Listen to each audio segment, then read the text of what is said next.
our speakers have joined us and excited about our announcement here this morning. I want to thank, first of all, Councilmember Shayla Favor and Director Mike Stevens, E.C. Green, who's the Executive Director of Physicians Care Connection, for joining us and speaking here this morning on this incredible announcements. I don't have to tell any of you how difficult 2020 was, and while we're in a new year, many of the same problems are facing us today, including the pandemic and its devastating impact on families. We know the importance of stable housing for families, a roof over your head, a place to sleep. It's a basic need for all people. The reverse is heartbreakingly true. When a family loses stable housing, everything is thrown into chaos. How will parents get to work, especially if they rely on public transportation? Where will the children go to school? Since March of last year, we have provided over $16 million in rental assistance, supporting more than 7,500 of our neighbors. These dollars were critical in ensuring tenants remained housed during the pandemic and that landlords still received rental income. However, over 9,400 eviction filings were processed in municipal court during this same time. It's 9,400 families that face housing insecurity, in addition to all the other challenges that COVID has brought to their door. And we know that evictions disproportionately impact women, most often women of color and single mothers. It has a devastating impact on the entire family. February, I laid out my equity agenda, an agenda that calls out racism and discrimination where it exists and our plans to address it. It includes reducing infant mortality by making sure Black babies reach their first birthday and beyond, ensuring access to high-quality early childhood education, regardless of zip code, police reform to ensure every resident feels safe in their neighborhood, increasing the availability of affordable housing, and working to reduce evictions where we know Black mothers and their families are disproportionately impacted. This morning, I'm pleased to announce that the city received $26.8 million in federal funding designated specifically for rent and utility assistance, recognizing that the lowest income households are at the greatest risk for long-term instability. 60% of the funding will be targeted to households at less than $42,000 for a family of four in annual income. The remaining dollars will be available to households that make less than $67,000 for a family of four. We're moving quickly to put this funding to use and keep Columbus families in their homes. We will immediately distribute $10 million to our trusted partner, Impact Community Action, for the continuation of the Hope Fund program. Impact has been a great partner to the city, serving our neighbors in implementing programming funded through the CARES Act this past year. Additionally, the city recognizes the pandemic has created additional health concerns and increased household instability for our most vulnerable mothers and newborns.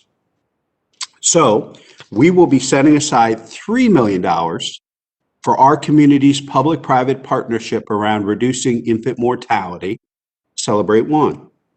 CelebrateOne will distribute the emergency rental assistance funds to community partners who will provide rental and utility assistance to families at risk of high infant mortality and maternal health complications. This funding will allow CelebrateOne and community partners to continue serving families who participated in the Healthy Beginnings at Home program, a research project that helps shine a light on the impact of adequate housing on infant mortality and showed tremendous success. This is just the starting point. Over the coming weeks, we'll be working with trusted community partners to plan for distribution of the remaining funds. We couldn't ask for a better partner in this work than an incredible housing advocate who chairs the Development Committee and many others on Columbus City Council. It's my pleasure to introduce our great partner of this work, Councilmember Shayla Faber. Thank you, Mayor Ginther, and thank you to everyone joining us this morning. I'm honored to be here today to acknowledge the additional $26.8 million for rental assistance the City of Columbus has received that will help families continue to stay in their homes during the pandemic. The past year has been extremely difficult for many in our community. The economic losses caused by the pandemic have had a significant impact on housing stability at a time when the ability to remain at home is an important matter of health and safety. Although these times have been hard, we are very fortunate in Columbus to have received dollars from the federal government to help stabilize businesses, nonprofits, and families in our city. Many thanks go to our congressional delegation for their steadfast commitment to getting these dollars to our community. Last year, we were able to hold off on a large wave of evictions by funneling over $16 million in tenant-based rental assistance to over 7,600 families in critical need. Many thanks to our partners, including Impact Community Action, Columbus Urban League, Physicians Care Connection, and many others for their incredible work in getting these much-needed dollars to assist our tenants and landlords. I'd also like to take this moment to acknowledge some of our other incredible partners, including the Legal Aid Society of Columbus and Columbus Mediation Services for their work at Eviction Court. These organizations have been down at the convention center where eviction hearings are being held, assisting tenants through this uncertain legal process and helping direct them to the necessary resources to avoid devastating evictions during an already challenging time. What we have learned since last June is that it takes a great deal of partnership and collaboration to get these dollars out the door. With this next round of funding, we look forward to continuing to refine the process that was established last summer for getting these dollars out to our tenants and landlords, and hopefully bring in additional community partners to assist in this process. The need is still strong. The pandemic is not over, and we must continue these efforts to provide our families in need with much needed stability during these uncertain times. I look forward to continuing to work with our partners to outline how we will allocate these next round of dollars, including with the Department of Development and Director Michael Stevens, who has continued to help lead the city in these efforts. Director Stevens, I will now turn it over to you. Thank you, Chair Faber, Mayor Ginther. It's great to be here today to continue this conversation about meeting those needs of the individuals in our community who've been devastatedly impacted by this pandemic. I'm Mayor and Chair Faber, you guys have really done a great job recognizing those partners that we have in the community who've been helpful in getting these dollars out. I think it's important that we continue to get funding out. We've set up a process to get these dollars out and to do that, but it's also just as important for the remaining dollars that we're agile and we make sure that if there's any neighbors of ours who are falling through the gaps, that we make those changes and address those needs as well. So I'll be happy to answer any other questions that might come up, but I will wrap up and hand it off to Ms. Green.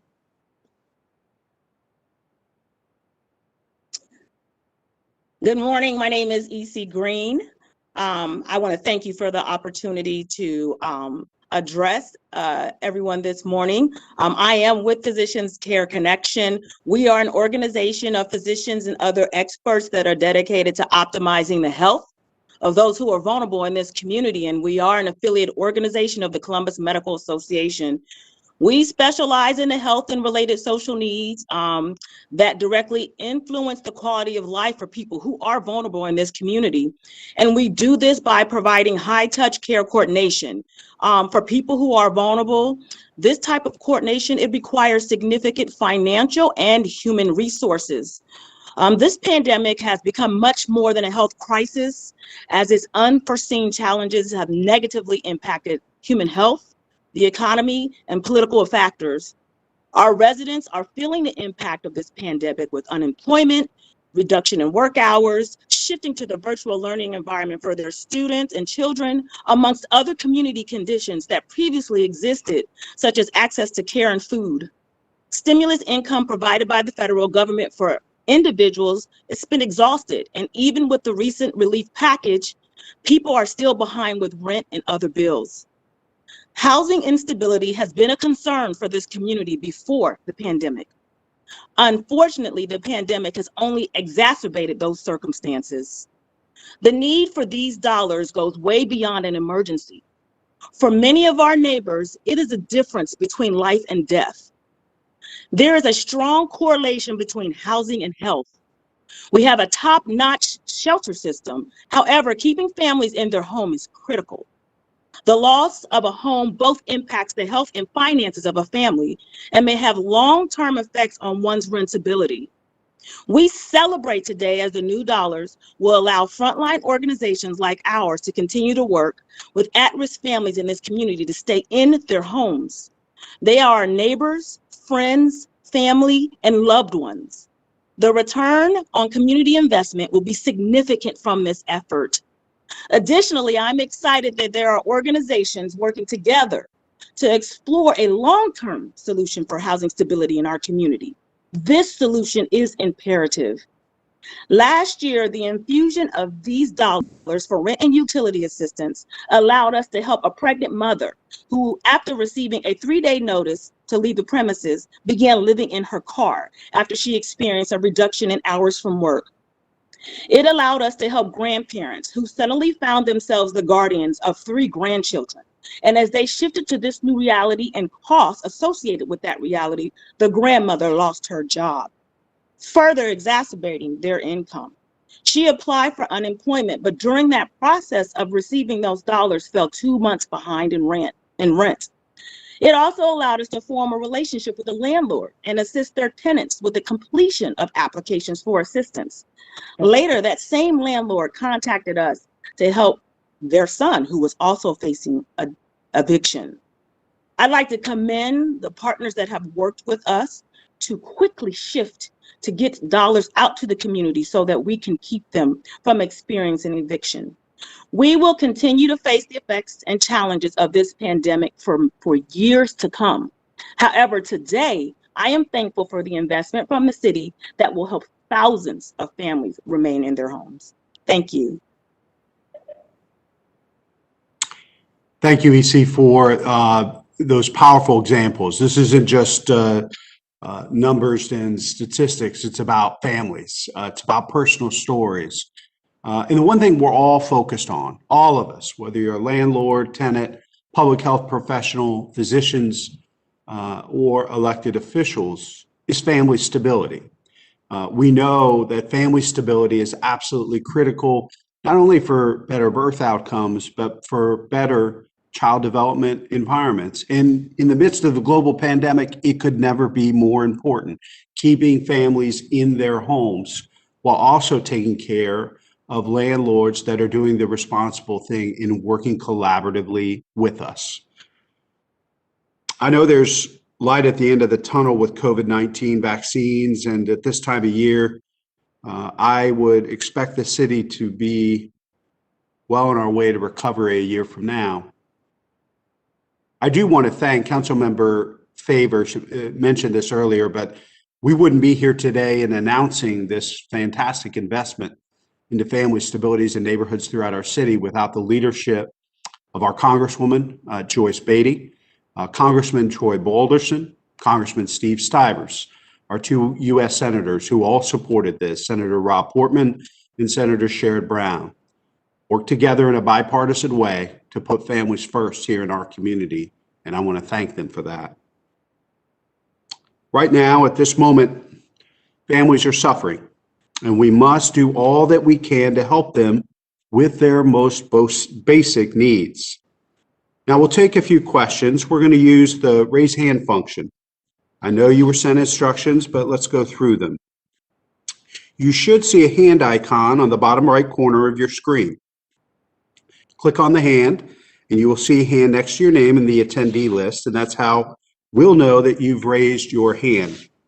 We'll unmute you to ask questions. Please tell us your name and what media outlet you're with. After your question's been addressed, please click the hand next to your name to turn off the function. If you have additional questions, please click it again. We also have Bo Chilton from Impact Community Action, President and CEO of Impact, with us, and Director Maureen Stapleton from CelebrateOne with us this morning to also answer any additional questions or more details about these investments here today.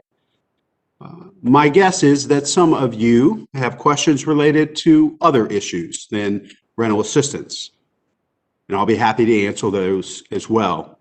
But out of consideration for our panelists, I ask that you hold those until we have answered all questions about today's announcement around housing assistance, so that Ms. Green, Director Stevens, and Councilmember Favor may choose to go on to other things while I answer questions from the press about anything that's on their mind. I believe the first question is from Bethany Bruner. And Bethany, what's your question about housing assistance? My question is actually about an unrelated topic, so I will yield the floor until we are ready for those questions. Thank you, Bethany. Tom Bosco, good morning. Good morning, Mayor, and I'm in the same boat as Bethany. We appreciate you answering questions about other topics, and I'll hang on until we're done with rent assistance. Yes, sir. Are there any questions from the press regarding rental assistance? John Fuddy, good morning. Morning. Can everybody hear me? Yes, sir. Yeah, actually, my question was for Mr. Chilton. We spoke yesterday about the Hope Fund and all the partners involved in that. And I want to make sure that the anticipated rental assistance we talked about yesterday, did it include these funds? No, it did not, Mr. Fuddy. I was not at liberty to discuss that with you yesterday. So I simply sent you the press advisory.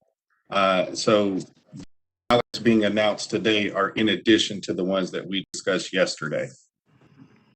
Okay. Are these from the most recent stimulus package that Congress approved? That the source of this money? Yes, they are, John. And just to follow up on your question and Mr. Chilton's response, I think it's important for us to remind folks that we've invested more than $16 million in rental assistance and utility assistance since March. But we all know the funds for rental assistance went very quickly, indicating, I think, how great that need is. We've not turned off utilities since the pandemic began, but that isn't sustainable long term. The Department of Utilities has been working to pay down the accounts of our most vulnerable residents, and these additional funds will help with that. And I do want to thank Director Stevens. In the midst of everything else going on last year, he was our point in the administration to make sure that those CARES Act dollars were spent efficiently, appropriately, and got to folks in the greatest need during a very challenging year, coordinating with all our departments. And he is again running point on this program, on this most recent appropriation. So wanted to acknowledge him. I think our next question, unless you have another one, John, is from Mike McCarthy. Mr. Mayor, good morning, but I also defer unless there are any other questions on the topic you're currently discussing. Thank you for taking the question, though. Sure thing. Good morning, Nick. Hi there. Can you hear me okay? Yes, Nick. Good morning.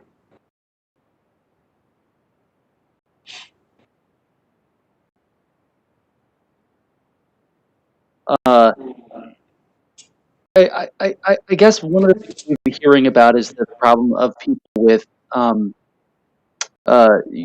outstanding debts, like rent that's just been deferred.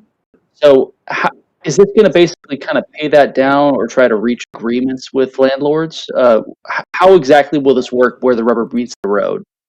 Happy, Councilmember Favor, offer any comments? I can also turn to Director Stevens, maybe Mr. Chilton, and then in particular for Healthy Beginnings at Home, either Director Stapleton or Ms. Green. But Councilmember, would you like to make any comments?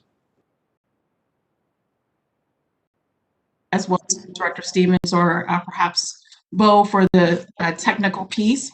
But even last year with the $16 million that got out the door, we were able to provide assistance, back assistance to residents who found themselves in that very predicament that you're describing right there. And so, as we stated earlier today, we're still working through the technical aspect of how these dollars will get out the door. But we hope that the same process, the same flexibility will be there. The one thing that has not been mentioned this morning is that with these dollars, Mayor Ginther acknowledged that we are truly committed to family stabilization. And, that includes landlords and tenants, right? And so these dollars do allow landlords to apply on behalf of their tenants who may find themselves in this situation where they're unable to pay the rent. And so that is a bit of a game changer this go round. I am personally excited about that because that gives that flexibility that we need there. One of the obstacles that we faced last year was making sure that the message was out there to all landlords that the assistance, the dollars were available. And now that the community knows that the city is serious about having a strong tenant-based rental assistance that also includes legal assistance and mediation available, I hope that this round will be even smoother and we can get those dollars out even quicker this go round. But let me turn it over to Director Stevens to fill in the gaps of the technical part of your question. Great, thank you, Chair Favor. That was a really great point you made. I will let you know that these dollars can be used to pay rent that has been past due all the way back to March of 2020. But what's different with this round of funding is it's also prospective. So if you have lost a job and been impacted by COVID and can't make future payments, you can get funding to make those payments up to 12 months. So that's really important to, one, reduce the caseload of evictions and provide some little more security and housing for our residents. Director Stapleton or Mr. Chilton, Ms. Green, any additional comments regarding that question? I'll just add that we're very grateful to all of our congressional leaders who supported this legislation, and especially to the city of Columbus for being proactive. These dollars will give us a little more flexibility, as they said, to not only pay back rent, but future rent for those who are most vulnerable, while they have the opportunity to upskill and training so that they can make sure that they're marketable for the recovery. And so we'll be working in a holistic fashion to help tenants achieve self-sufficiency. And Mayor, the only thing that I would add is that, after the study and the work that we did with Healthy Beginnings at Home, we've, as the Mayor indicated, there is a total nexus, a total connection to adequate housing and better birth outcomes. And so this money will allow us to allow people to get housing now that are currently in crisis, or support those who we've been supporting through the system to get them additional months. When a baby's born, a baby should be in an adequate housing environment. And these dollars will allow us to continue that and expand that work for the next year. Very, very critical. And we are elated at the amount that we will be able to help moms in the coming months. Thank you, Director. Great, critically important points. And we know we have a great model, a proven model to be able to fund and expand at this point because of the work of CelebrateOne. Our next question, I believe, is from, is it Jamie Ostroff? Yeah, Jamie Ostroff, I'm with NBC4. It is an off-topic question, so I can hold until all of the rent-related questions are asked. Thank you, Jamie. John, did you have another question on rental assistance, or was it off topic? Yeah, I did have one quick one.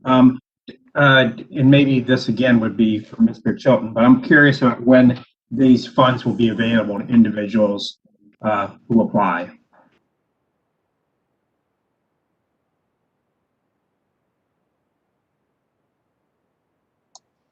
Oh, you're on mute. Sorry about that. I can say that we're still working through some of the details with the city, but with the funding that we currently have, we will be operational on February 8th to start taking applications. And I believe, John, I gave you the address where people can apply. You did, thanks. Okay, that's it. Thank you, John. Is that all the questions that we have in for rental assistance this morning? I'm going to give reporters one last chance, and then I'll relieve our panelists. My guess is they have many other things to do, but you're welcome to stay as well. But be careful what you wish for. You might get asked a question about something that you might not be prepared for. Just another day in the life of a mayor. If no other questions on rental assistance, I think we'll go back to, I should ask if anybody has any closing comments, anything that folks would like to wrap up on. Maybe I'll give Councilmember Faber the ability to wrap up our conversation about rental assistance and housing. But I want to thank Mr. Chilton, Ms. Green, Director Stapleton, Director Stevens, and obviously Councilmember Faber for joining us for this important conversation this morning. But Councilmember, you want to wrap up this, and then I'll go deal with the other questions. Thank you so much, Mayor. It truly has been my honor to be here this morning. And I once again want to thank all of our housing partners, the Department of Development, for their swift response and working in a collaborative way with my office to ensure that we're continuing to put families first during the pandemic. And once again, you know, I want to make sure that our landlords know that we're advocating on your behalf as well. And so if you do have some additional questions about what that process will look like starting in February, please do not hesitate to reach out to our office or to the Department of Development, because we want to make sure that you are able to stay fully stabilized during this time, as well as tenants.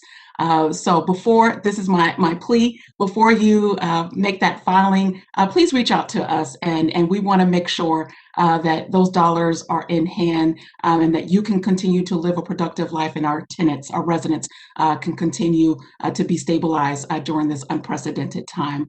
We thank you all for your presence today and look forward to working collaboratively with the Department of Development in 2021. Thank you and have a great rest of your day. Thank you, Councilmember. Great message to close us with. And again, panelists can stay if they'd like and be part of this, but also want to relieve them to get back to making sure people stay in their homes, which everybody's actively working on. Our first question goes back to Bethany Bruner, and I'll try to do these back in the order folks raise their hands, but be happy to answer any and all questions folks have this morning. Bethany? I appreciate it. I wanted to ask about the dismissal of Chief Quinlan. I wanted to ask specifically about the timing. There were calls to remove Chief Quinlan this past summer, following the protests, and again in December. So why on January 28th? And then I also wanted to ask, in looking at the comments following and the reaction following yesterday's announcement, there are a lot of calls that you also should step down from community members. I'm wondering what your response is to that.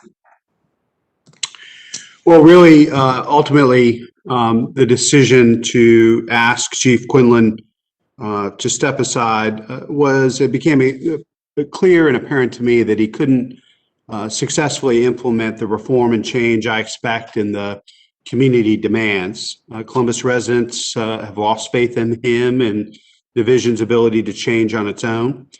Chief Quinlan understood, and he agreed to step back so the city can move forward. And as of today, he is a deputy chief. There isn't, I think, any one instance or inflection point where this decision was made. It was cumulative. There were some successes. Clearly, I think 71% of the recommendations of the Safety Advisory Commission have been implemented or in process of being implemented. But I had to make a tough decision, and I made that decision, and the safety director shared that decision with the chief yesterday. With respect to comments and criticism, as you can imagine, as the mayor of the 14th largest city in America, there's criticism that comes my way every day for decisions I make and decisions I do not make. But I respect the will of the people of Columbus. They have elected and re-elected me. And we will have another election in 2023, and the people of Columbus will decide whether or not the equity agenda, police reform, and focusing on our opportunity neighborhoods is direction they want to continue to go in or in a different direction. I trust the people of Columbus. Our next question goes to Tom Bosco. A criticism of Deputy Chief Quinlan was that he was too close to the department he was set to lead. Does that mean did you pick the wrong person a year or so ago? And does the next chief have to come from outside of Columbus police ranks?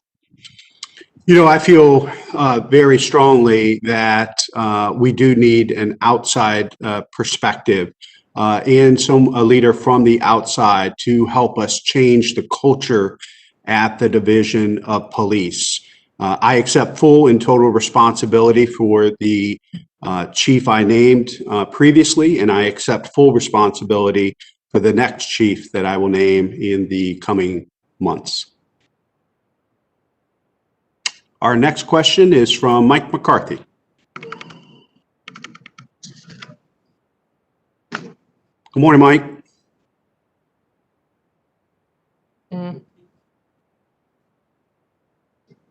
We'll come back to Mike and go to Jamie Ostroff. Good morning, Jamie. Good morning, Mayor. A year ago, the city paid 6 figures for a nationwide search only to land on the person who had already been serving in your own backyard as interim chief. So why are you going this same route the second time around? And how can you assure the people of Columbus that this time doing the same thing will be more successful?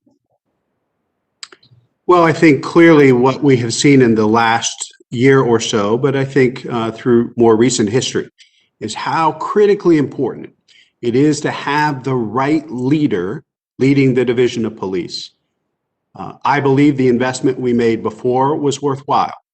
And I believe that the new expedited search will use a lot of the information and tools and resources that were gathered through the last search. By the way, the first time the city of Columbus even looked outside for external candidates when we went through that process.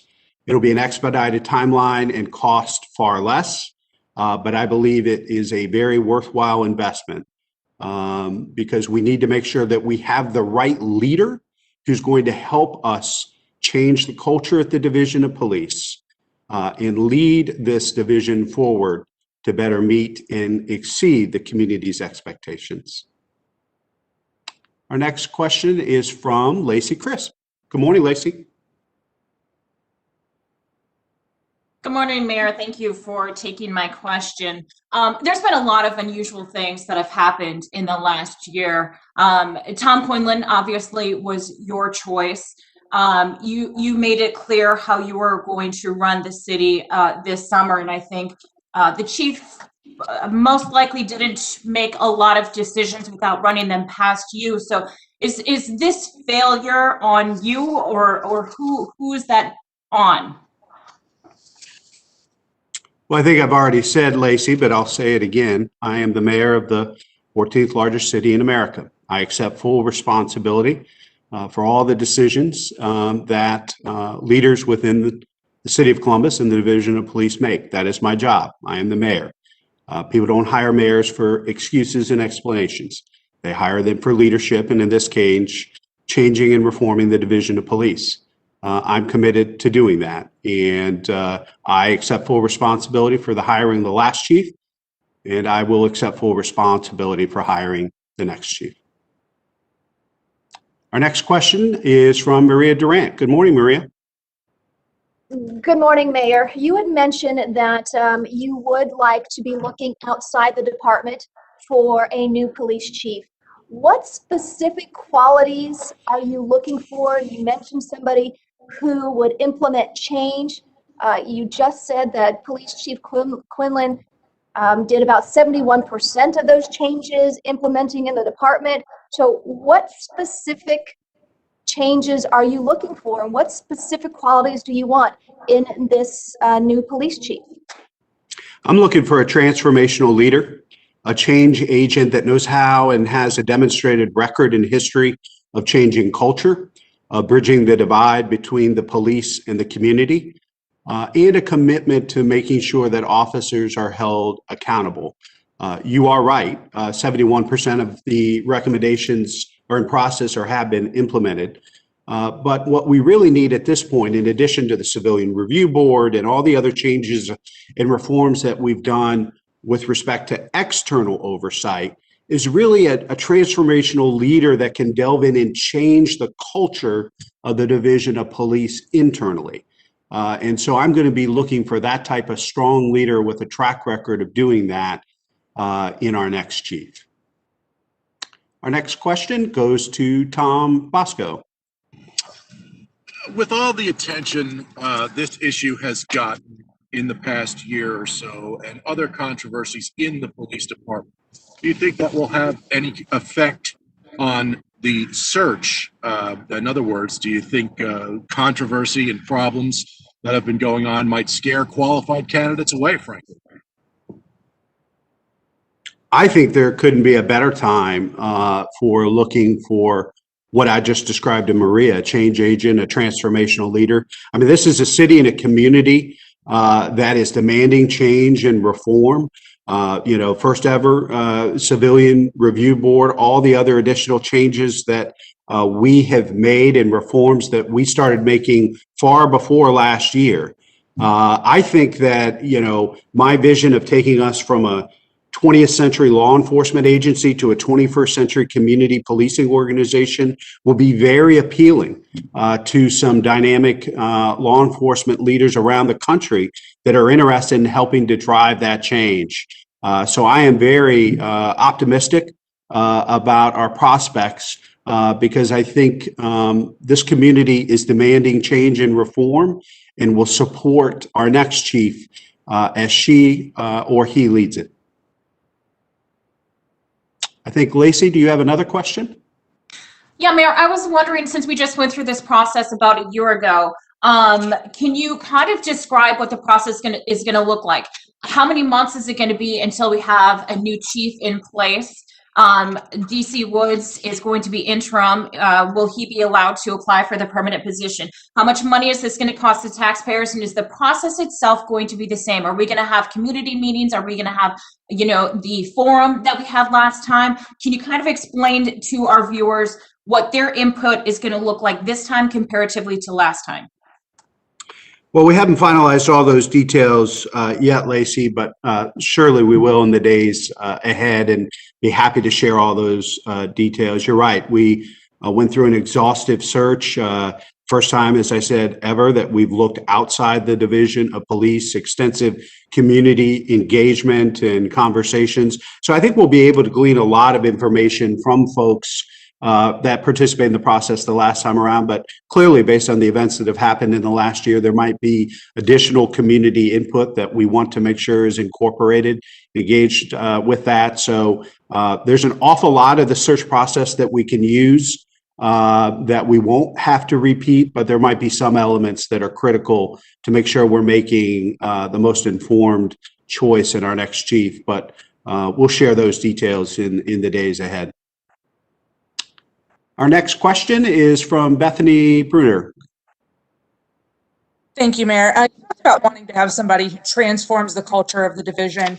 As we've dealt with the last 6 or 8 months, I've talked with people in the community who say they want somebody who will bring that change, but who also understands Columbus and this city and what we have been through historically and even within recent history. How concerned are you about the learning curve for somebody who would be external coming in and learning this city, learning its history, learning the problems? We have a rising homicide rate, rising violence across the city, to help make that change immediately versus 6 or 8 months down the line once they get to know the city. So what was your question again? How concerned are you about that learning curve and having somebody who does not understand Columbus and the recent history and the lengthy history that the city has had with its division of police? I'm not concerned at all. I think there are going to be outstanding leaders from around the country who have been part of transformational change and change cultures within divisions in other places around the country.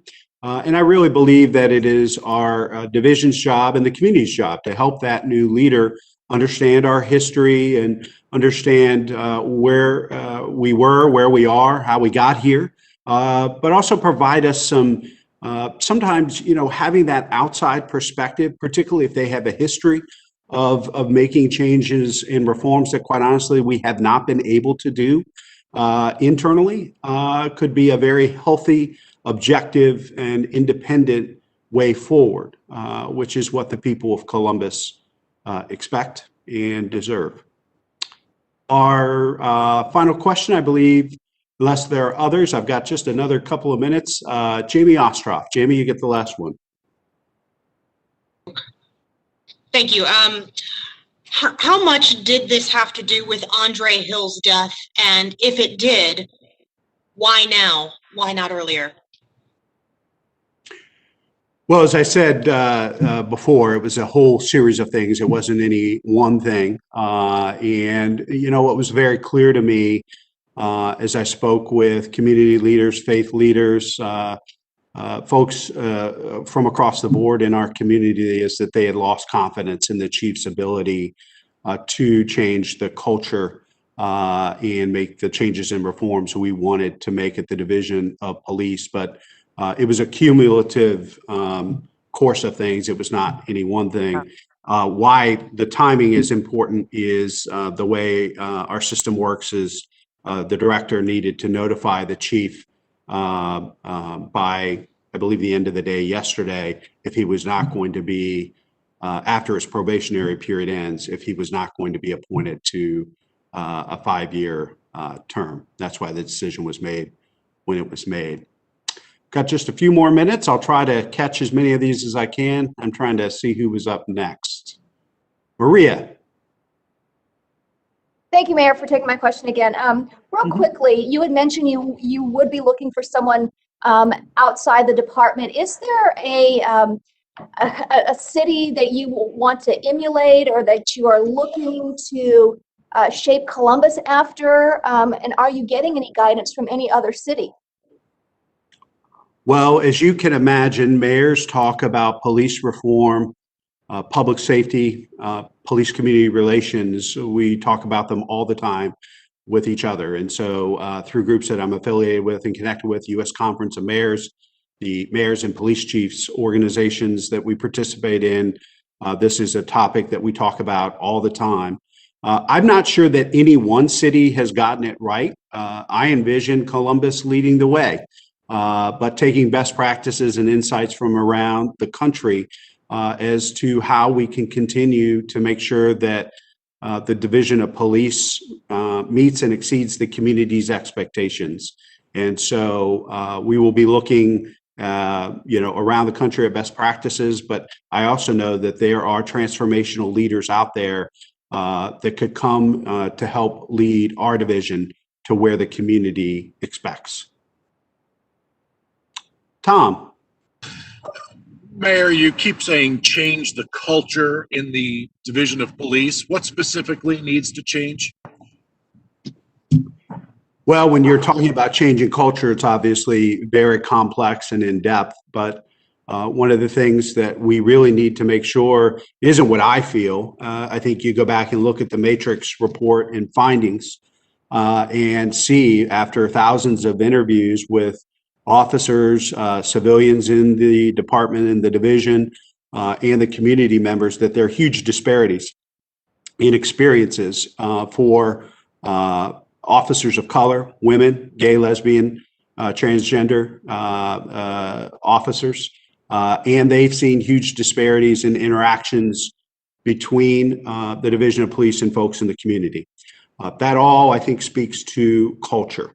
And it's critically important that we have a division that treats and supports and protects folks from all different walks of life that are serving within the organization, and is setting the standard for their interaction with the public in a city that is becoming more and more diverse. And we know we're going to grow by another third over the next 30 years. I think all of those things speak to culture, as well as oversight, accountability, transparency. Those are all elements of culture that we definitely need to improve upon internally. Our last question, because I have to go do other things, but we're happy to, if there are any other questions or follow-up, please follow up with Robin Davis in my office and we'll get you answers. But our last question goes to Lacey Crisp. Thank you, Mayor. So you talk about a change of culture. Is there also a focus on crime? There's about double the homicides so far in Columbus this year as there was last year when we set the record. I also want to know if you've reached out to any of the applicants from the last go-round. We'll take the last question first because that's easy. No. Yes, obviously, I'm looking for someone who has experience in helping communities become safer, stronger, healthier relationships between the Division of Police and the community. Someone who's got a proven track record of helping to work on more comprehensive approaches with other city departments and partners in the community around preventing and intervening and reducing violence as much as fighting crime. And so clearly that'll be part of it. As you know, there are cities about Columbus's size, similar demographics, who saw very, very significant spikes in homicides and violence. It is something that is very much top of mind and will be a priority when selecting the next chief. Thank you all. Appreciate you. And if you have any other questions, please follow up with Robin and we will get you answers. Have a good rest of the day.